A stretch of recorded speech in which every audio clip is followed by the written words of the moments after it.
Yes, you pack what you really need and then leave. I know that it had been anticipated, had been indicated by the Minister of Health that they would arrive in South Africa before the end of the weekend. Here it is, live pictures, if you've just joined us, live pictures from the international airport in Polokwane, where the South Africans who were evacuated from Wuhan City in China have finally arrived, making their way, some of them now, onto one of the buses there that will take them to the ranch resort. It's a pity I can't show you, Desiree, at this point, the throngs of media that are here. Huge interest in this particular story because, while the South African government will obviously need to deal with issues pertaining to the rising number of those who've contracted the coronavirus, that number standing at 24, much panic and worry about why South Africa would fetch its citizens in such a high-risk area and bring them back home.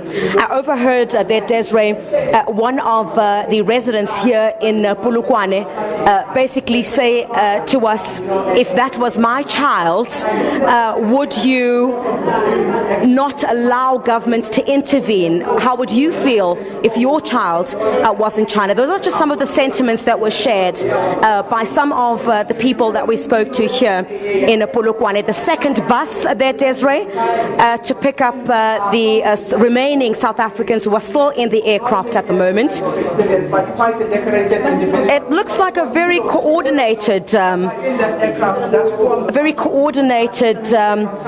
mission here. That is the second bus. And what I can certainly gauge from this, Desiree, is that what you will notice is that the buses did not all arrive at the same time. The first one came through. That one seems to be full. I suspect that it might take off now, or it might wait for the others.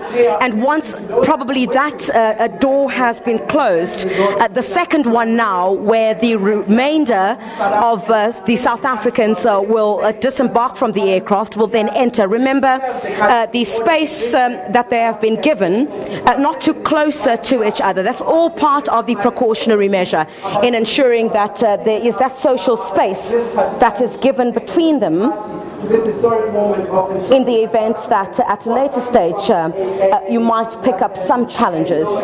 But all those challenges, it seems, have been put, the precautions to mitigate any of those challenges have been put in place to ensure that if it does arise, if it ever does arise that there is a challenge, someone might just pick up those symptoms while they've already arrived. There are plans that have been put in place to ensure that the necessary health care is there. So the second batch you see there of South Africans now disembarking from the aircraft. There are 3 buses here, Desiree. So the first one has moved a bit forward there, you will see.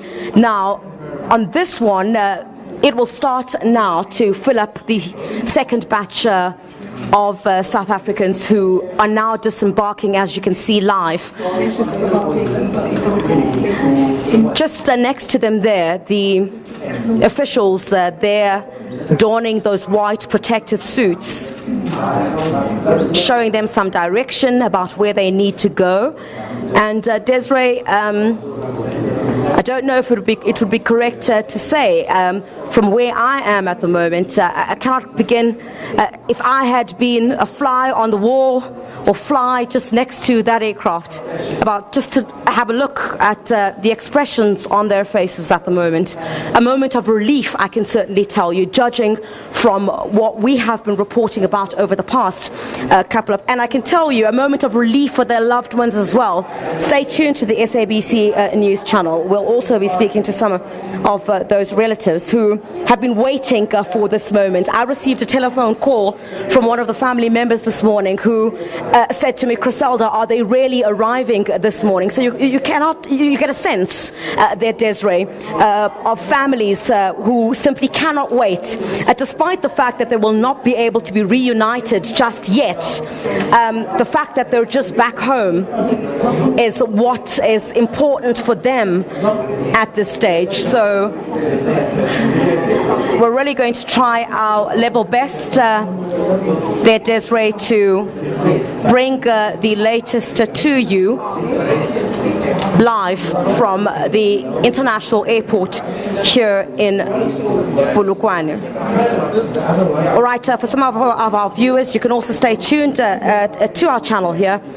We'll get widespread reaction to this moment that we're all now witnessing live. Lots of reaction from families who will express that relief, certainly. All right, Desiree, I'm just trying to gauge at this point whether I shouldn't you shouldn't just let me go for a moment.